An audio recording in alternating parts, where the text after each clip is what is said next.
Dalam kesempatan ini, kita akan berbincang tentang agama sebagai narasi, menyikapi kemajemukan agama. Pluralitas atau kemajemukan adalah suatu fakta atau kenyataan.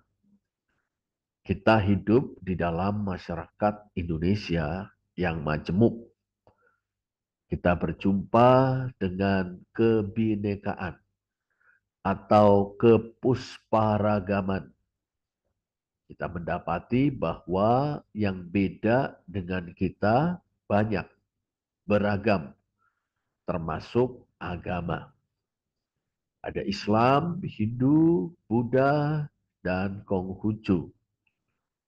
Di samping dua representasi besar dari kekristenan Indonesia, yaitu Gereja Katolik Roma dan gereja-gereja Protestan.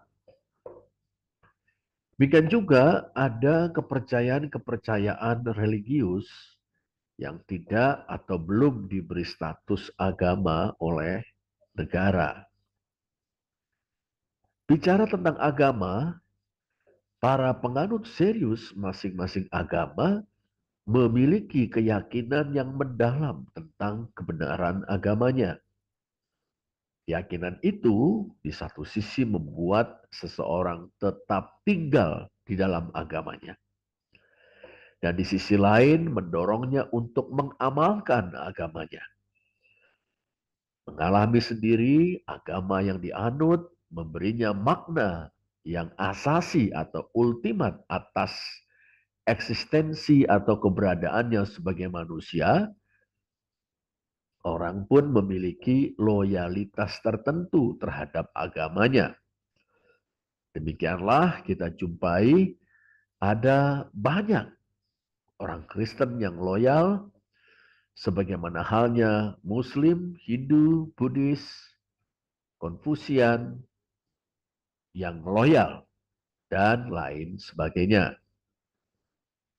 Nah, terhadap realitas atau kenyataan kemajemukan agama ini, bagaimana kita sebagai orang Kristen menyikapinya? Kita tahu di sepanjang sejarah gereja atau sejarah kekristenan terdapat tiga macam tanggapan atau penyikapan. Yang pertama kita sebut eksklusivisme, yang kedua inklusivisme, dan yang ketiga pluralisme. Tentu masing-masing dengan penganjur-penganjurnya. Sekarang kita meninjau satu demi satu secara singkat. Eksklusivisme. Menurut eksklusivisme, kepusparagaman atau kebinekaan atau kemajemukan agama merupakan situasi di mana satu agama yang benar, yakni kekristenan, berhadap-hadapan dengan sekian banyak agama yang salah. Kekristenan benar, agama-agama lain salah. Kekristenan memiliki Yesus Kristus, Juru Selamat. Agama-agama lain tidak. Keselamatan dianugerahkan Allah kepada manusia hanya di dalam Kristus. Untuk mengalami keselamatan itu, manusia harus bertobat dan beriman kepada Kristus. Itulah kabar baik yang menjadi jantung hati kekristenan atau agama Kristen. Di luar Kristus yang diberitakan oleh gereja atau oleh kekristenan, tidak ada keselamatan. Pendeknya, tidak ada keselamatan di luar kekristenan. Tidak ada keselamatan dalam agama-agama yang lain. Para penganut agama-agama lain, betapapun baiknya mereka, tidak akan selamat. Kita dipanggil, oleh karena itu, untuk memberitakan Injil kepada mereka. Tujuannya adalah mempertobatkan dan meyakinkan mereka yang belum percaya, yang masih hidup dalam dosa, belum bergabung dengan kekristenan, untuk menerima Yesus Kristus sebagai Tuhan dan Juru Selamat. Dengan kata lain, membuat mereka menjadi pengikut kekristenan seperti kita. Inilah eksklusivisme. Bagaimana dengan inklusivisme? Menurut inklusivisme, kepusparagaman, kemajemukan, atau kebinekaan agama memperlihatkan jenis karya Allah. Allah berkarya di dalam semua agama. Kristus hadir di dalam semua agama. Ia menabur dan menumbuhkan benih-benih kebaikan di semua agama. Karena itu, tidak hanya kekristenan, agama-agama lain pun menghasilkan kebaikan atau kebajikan. Di mana Kristus hadir, disitulah kebaikan. Segala kebenaran adalah kebenaran Allah. Kasih, keadilan, dan perdamaian yang bisa kita temukan di semua agama adalah buah dari kehadiran Kristus. Dalam pada itu, menurut inklusivisme, hanya dalam kekristenan orang mengenal Kristus secara eksplisit. Orang Kristen mengenal Kristus secara pribadi sebagai Tuhan dan Juru Selamat. Sebab dalam kekristenan sajalah Kristus dinyatakan atau diwahyukan sejelas-jelasnya. Dalam agama-agama lain tidak demikian halnya. Ada prinsip Kristus, ada jiwa dan semangat Kristus di dalam agama-agama lain, tetapi tidak demikian halnya dengan pribadi Yesus Kristus. Para penganut agama-agama tersebut disebut sebagai orang-orang Kristen awanama, anonymous Christians, orang-orang Kristen tak bernama. Tetapi karena Kristus telah mati bagi semua orang, baik kita yang telah bertobat dan menerima Dia sebagai Tuhan dan Juru Selamat, maupun anonymous Christians, sama-sama diselamatkan. Dan tugas kita adalah meneguhkan segala yang baik yang sudah ada pada mereka atau dalam agama-agama mereka. Itu inklusivisme. Sekarang tentang pluralisme. Menurut pluralisme, kepusparagaman, kemajemukan, atau kebinekaan agama memperlihatkan kepusparagaman atau kemajemukan atau kebinekaan cara atau jalan menghayati Allah atau realitas yang ultimat itu. Semuanya merupakan cara atau jalan yang sah. Masing-masing cara atau jalan unik. Masing-masing tentu ada kekurangannya dan ada kelebihannya. Jelas tidak ada satu cara atau jalan yang lebih baik daripada yang lain. Tidak ada cara atau jalan yang paling benar. Kekristenan itu unik, tetapi bukan final. Demikian juga agama-agama yang lain. Tugas kita sebagai orang Kristen adalah bersama-sama dengan para penganut agama-agama yang lain, saling menghargai penghayatan yang berbeda-beda terhadap Allah atau realitas ultimat itu. Dan saling belajar baik dari kelebihan maupun kekurangan agama masing-masing. Dengan jalan itu kita beroleh pengetahuan yang lebih utuh tentang Allah, serta dimampukan untuk memberikan kontribusi etis religius bagi kehidupan umat manusia. Demikian pemaparan singkat mengenai eksklusivisme, inklusivisme, dan pluralisme. Sekarang kita coba memperhatikan problem dari masing-masing posisi. Eksklusivisme kelihatan sangat kuat karena menemukan pendasarannya pada pernyataan-pernyataan eksplisit tertentu di dalam Alkitab. Misalnya Yohanes 3 ayat 16, Yohanes 14 ayat 6, Kisah Para Rasul 4 ayat 12, dan sebagainya. Eksklusivisme juga kelihatan bersesuaian dengan konsep misional yang berorientasi pada pemenangan jiwa-jiwa bagi Kristus. Tapi problemnya, pertama, bagaimana bila teks-teks tersebut, teks-teks yang barusan dikutip, dibaca secara kritis, entah dengan pendekatan historis kritis atau dengan pendekatan kritik ideologi. Dalam pendekatan historis kritis, diupayakan rekonstruksi konteks sosial historis yang melahirkan teks, serta memaknai teks berdasarkan konteks tersebut. Sedangkan dalam pendekatan kritik ideologi, orang melacak kepentingan-kepentingan yang bekerja atau bermain atau yang melatar belakangi atau ada di balik teks itu dan melatar belakanginya. Yang kedua, eksklusivisme membuat batas-batas kekristenan yang merupakan entitas-entitas sosial dengan corak religio-kultural tertentu menjadi batasan anugerah Allah dalam Kristus kepada umat manusia. Tentu saja benar bahwa kekristenan memuat berita anugerah ilahi tentang keselamatan dalam Kristus. Tentu saja benar bahwa gereja diberi amanat untuk mewartakan berita tersebut. Dan benar juga bahwa sudah seharusnya gereja melaksanakan amanat tersebut dengan setia. Namun sebagai konstruksi manusiawi yang tentu tak lepas dari karya Roh Kudus, sebagai konstruksi manusiawi yang timbul sebagai tanggapan terhadap wahyu Allah, kekristenan atau gereja toh memiliki keterbatasan untuk menjadi saksi Kristus ke ujung bumi. Toh, gereja harus bergerak dari Yerusalem, Yudea, dan Samaria.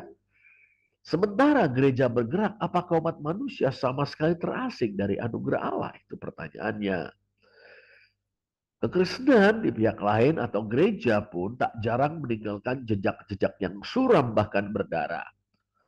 Yang menjadi kesaksian buruk bagi banyak orang di luar sana. Sehingga mereka terhambat untuk datang kepada Kristus. Tiadakah anugerah Allah bagi orang-orang yang tersandung oleh kiprah gereja? Nah, dalam konteks ini, tepatkah baik secara alkitabiah maupun etis, bila kita merujuk pada versi tertentu dari ajaran tentang predestinasi, guna membenarkan anggapan bahwa dalam kenyataannya kaum pilihan Allah sedikit saja, sementara sebagian terbesar umat manusia tidak terjangkau anugerah Allah dan dengan demikian akan binasa. Itu problem kita dengan eksklusivisme. Bagaimana dengan pluralisme? Pluralisme kelihatan mengesankan.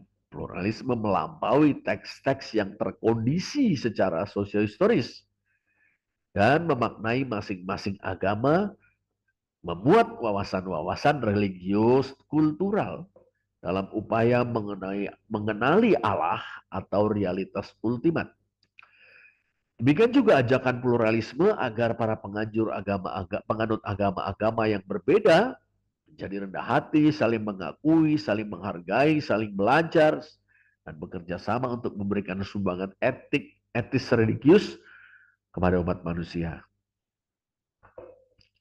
Tapi persoalannya, pluralisme melompat dari yang religio-kultural dan terkondisi secara sosio-historis kepada Allah atau realitas ultimat itu. Asumsinya jelas Allah itu esa, namun ada begitu banyak cara atau jalan untuk menghayati Allah yang esa itu. Nah, asumsi ini bisa ditantang. Bagaimana kita tahu bahwa semua agama tak lain dari cara-cara yang berbeda untuk berhubungan dengan Dia, Allah yang sama. Bahwa ada banyak ekspresi atau ungkapan religio kultural yang terkondisi secara sosio-historis, benar. Tapi mengasumsikan bahkan meyakini bahwa di balik itu semua ada Allah atau realitas ultimat yang sama, secara jujur saya ingin mengatakan bahwa saya tidak tahu dan tidak bisa memastikannya. Mungkin benar bahwa secara naluriah manusia memiliki keterarahan transendental, keterarahan kepada Dia yang melampaui dirinya sendiri. Suatu keterarahan untuk mengatasi kedirian historis manusia guna mencapai kepenuhan eksistensinya. Tapi itu sama sekali tidak membuktikan bahwa manusia melalui agama-agama terarah kepada yang sama. Lantas bagaimana dengan inklusivisme? Inklusivisme menurut hemat saya terkesan elegan, keren, ia seperti setia kepada finalitas Kristus, sekaligus ia juga murah hati, membuka pintu anugerah Allah untuk semua orang dalam semua agama. Allah ingin menyelamatkan semua orang, Kristus mati bagi semua orang. Hanya dalam kekristenan, orang mengenal Kristus secara utuh sebagai pribadi. Dalam semua agama yang lain, orang mengalami bahkan menaati Kristus sebagai prinsip kasih, kebenaran, keadilan, dan perdamaian.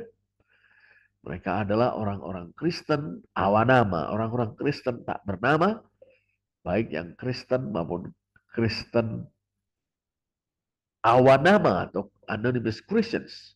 Semua diselamatkan. Problemnya, apakah para penganut agama-agama lain bisa menerima kemurahan hati Kristen macam ini? Bukankah mereka yakin bahwa agama-agama mereka masing-masing sempurna dan tidak butuh disempurnakan oleh kekristenan?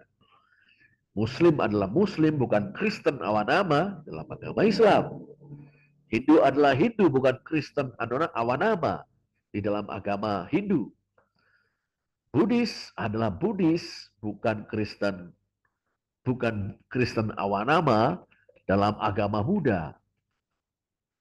Konfusian adalah Konfusian dan bukan Kristen awanama di dalam agama Konghucu. Dan seterusnya. Paling jauh, inklusivisme bisa menjadi sikap batin kita selaku orang Kristen. Saya percaya Allah mengasihi dan menyelamatkan orang-orang yang menganut agama selain kekristenan. Saya meyakini finalitas Kristus yang meliputi segala makhluk. Saya meyakini karya pendamaian Kristus meliputi segala makhluk di bumi dan di sorga. Lihatlah Kolose 1 ayat 20. Lantas bagaimana? Kita sudah mengemukakan secara singkat 3 macam posisi terhadap kemajmukan agama. Dan kita sudah memperhatikan juga kekuatan dan masalahnya atau problem-problemnya. Bagaimana berikutnya? Saya mengajukan pemikiran tentang agama sebagai narasi. Saya pribadi condong pada inklusivisme, tapi saya merasa perlu membingkai inklusivisme itu dengan sesuatu bingkai tertentu. Kita sebut saja bingkai ini narasi. Bagi saya, kekristenan adalah sebuah narasi yang memiliki jalan cerita dan logika internalnya sendiri. Di dalam narasi Kristen itu, saya berjumpa dengan Allah yang dengan kasih-Nya menciptakan dan memelihara saya. Allah ini adalah Bapa dari Yesus Kristus. Karena kasih-Nya, Allah mengutus Sang Firman atau putranya untuk menyelamatkan dunia dengan menjadi manusia. Allah mengutus putranya untuk menyelamatkan dunia dari kebinasaan serta karena pemberontakan manusia dan ancaman atau bahkan belenggu cengkeraman kuasa-kuasa perusak. Penyelamatan itu terjadi melalui kehidupan, kematian, dan kebangkitan Yesus. Penyelamatan tersebut memiliki aspek penebusan atau pendamaian, kehidupan baru dalam bimbingan Roh Kudus, dan konsumasi atau penyempurnaan yang melaluinya umat manusia mengalami apoteosis, ambil bagian dalam kodrat ilahi 2 Petrus 1 ayat 4, dan dunia yang dibebaskan dari kuasa-kuasa perusak diperbarui seutuhnya. Saya pribadi meyakini bahwa dalam narasi Kristen ini semua orang, bahkan segala makhluk baik di bumi maupun di sorga, menjadi sasaran kasih, pemeliharaan, dan penyelamatan ilahi dalam Kristus. Tapi saya menyadari bahwa para penganut agama-agama yang lain juga mempunyai narasi-narasi mereka sendiri. Berbeda dengan narasi saya sebagai orang Kristen. Nah, dengan narasi Kristen, saya mengenal Allah. Bahkan saya menjalin hubungan persekutuan dengan Dia. Saya memaknai hidup saya dengan narasi Kristen. Tapi saya tidak tahu, apalagi bisa memastikan apakah Allah dalam narasi Islam, yang vidibase dalam narasi Hindu, dan seterusnya, sama saja atau berbeda dengan Allah dalam narasi Kristen saya. Saya juga tidak tahu, apalagi memastikan bahwa sesembahan atau yang terpuja dalam narasi-narasi dari agama-agama benar-benar ada. Yang saya tahu, kenal dan yakini adalah Allah dalam Kristus. Dialah Allah dalam narasi Kristen saya. Nah, demikianlah saya dalam tanda petik agnostik terhadap sesembahan atau yang terpuja dalam agama-agama yang lain. Saya mengenal, Yohanes 17 ayat 3, Engkau satu-satunya Allah yang benar dan Yesus Kristus yang telah Engkau utus. Itulah Allah dalam narasi Kristen saya. Tapi jujur saja saya tidak mengenal yang lain-lainnya. Apakah ini sejenis agnostisisme? Mungkin juga. Sebutlah agnostik inklusivisme mungkin. Sebab saya tidak mengenal sesembahan atau yang terpuja selain dalam narasi Kristen saya. Atau bahkan mungkin naratif pluralisme. Sebab ada banyak narasi. Dan saya menganut salah satu narasi yang saya alami memaknai hidup saya. Apa implikasi dari posisi agama sebagai narasi? Begini, saya tidak harus mencari titik temu atau kesamaan kekristenan dan agama-agama lain. Mengapa? Pertama, bila sama-sama sudah memiliki keprihatinan akan kemanusiaan, saya dan para penganut agama-agama yang lain merumuskan keprihatinan dan berupaya memperjuangkannya seturut dengan keyakinan yang kekayaan yang inspiratif dari agama masing-masing. Jika para penganut agama yang berbeda-beda berjuang untuk keadilan sosial, berjuang membela kaum tertindas misalnya. Nah, bagaimana seorang pengikut Yesus memperjuangkan keadilan dan perdamaian? Bagaimana seorang Muslim yang menyembah Allah Subhanahu wa Ta'ala dan menjunjung Nabi Muhammad Sallallahu Alaihi Wasallam memperjuangkan keadilan, perdamaian, dan seterusnya. Yang kedua, karena bukan mencari titik temu atau kesamaan, dialog antar umat agama beragama bagi saya merupakan satu sarana dan upaya untuk saling mengenal lebih dalam akan penghayatan, menjernihkan kesalahpahaman, memberantas prasangka-prasangka satu sama lain, dan saling memahami narasi masing-masing. Kata pepatah, tak kenal maka tak sayang. Samping itu, saudara, pemberitaan Injil bagi saya merupakan peristiwa pengkomunikasian narasi, peristiwa komunikasi narasi. Saya tidak perlu berusaha menegakkan klaim kebenaran kepada orang beragama lain, kecuali percaya Yesus sebagai Tuhan dan Juru Selamat. Saudara binasa? Nah, tidak demikian. Saya tidak perlu berusaha menegakkan klaim kebenaran. Tapi juga saya tidak perlu ragu, tidak perlu malu, apalagi takut menuturkan narasi Kristen, narasi tentang Kristus yang telah memaknai hidup saya. Nah, pada saat yang sama saya mempersilahkan orang beragama lain itu mengemukakan narasinya. Masing-masing narasi bermakna eksistensial bagi penganutnya. Nah, ketika masing-masing narasi dikomunikasikan, masing-masing pihak berkesempatan untuk memahami narasi pihak lain. Bahkan menilik kembali narasinya sendiri. Di atas kertas bisa jadi ya terjadi konversi, pertobatan. Tapi itu terjadi bukan karena perang klaim kebenaran, tetapi karena orang menilai sendiri di dalam dirinya, di mana dirinya dalam narasi yang selama ini dianutnya. Atau orang tersebut melihat kemungkinan bahwa dirinya akan lebih tepat berada dalam narasi yang baru. Yang ketiga, saya tidak perlu mengkompromikan kekristenan dengan menganggap keselamatan ada dalam agama-agama lain. Tapi saya juga tidak perlu memposisikan kekristenan sebagai agama yang paling tinggi dan menjadi pengadil bagi agama-agama lain. Biarlah narasi yang berbicara. Demikianlah ringkas atau sekilas pengenalan kita tentang kemajemukan agama serta respons Kristen terhadapnya. Tuhan memberkati.